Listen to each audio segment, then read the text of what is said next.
This is not the first time we've heard young African migrant men tell us they feel their quest for the American dream involves a disproportionate number of twists and turns. They want the city and the country to know they are just as deserving as migrants who came before them. I was thinking if I came here,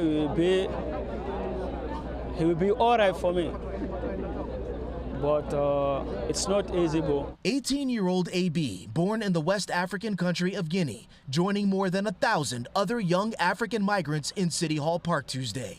Their goal? To use Tuesday's City Council hearing on the African migrant experience to raise awareness to a sentiment we've heard repeatedly in our recent reporting, that as African single adult migrants, they often feel neglected and powerless to secure stable housing or legal employment. Everywhere I go, I did the interview. After I finished, they asked me for working permit. How do you eat every day? Sometimes I didn't eat, sometimes. And when I talk to them, they say, I'm able-bodied. I don't want to stay in these shelters. I want to be able to take care of myself. As Africans, as Muslims, we love our dignity. When do you do the application for the asylum? You have to wait 150 days to be able to apply for the working permit.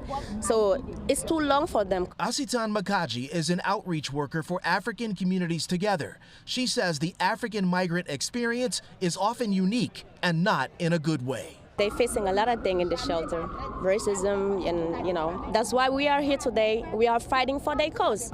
I'm guessing that when you take a look out into this crowd and see these young faces, you see yourself when you were a young man. Big time. I came when I was 22, not speaking any English at all. Alpha Kasogi says after earning a GED, bachelor's degree, and an MBA, he gave up a career in banking to work in social services in order to help his people, adding it was an easy decision. We're here to work. We want to work.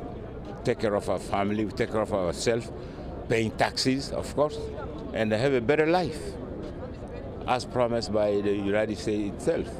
If I can make it, they can make it. They just need an opportunity to do so.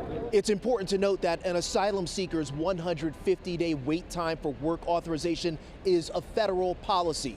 City and state officials continue to call for a reduction in that timeline, and there's at least one piece of proposed federal legislation that would reduce it down to 30 days. At City Hall, Jay Dow, Pix 11 News.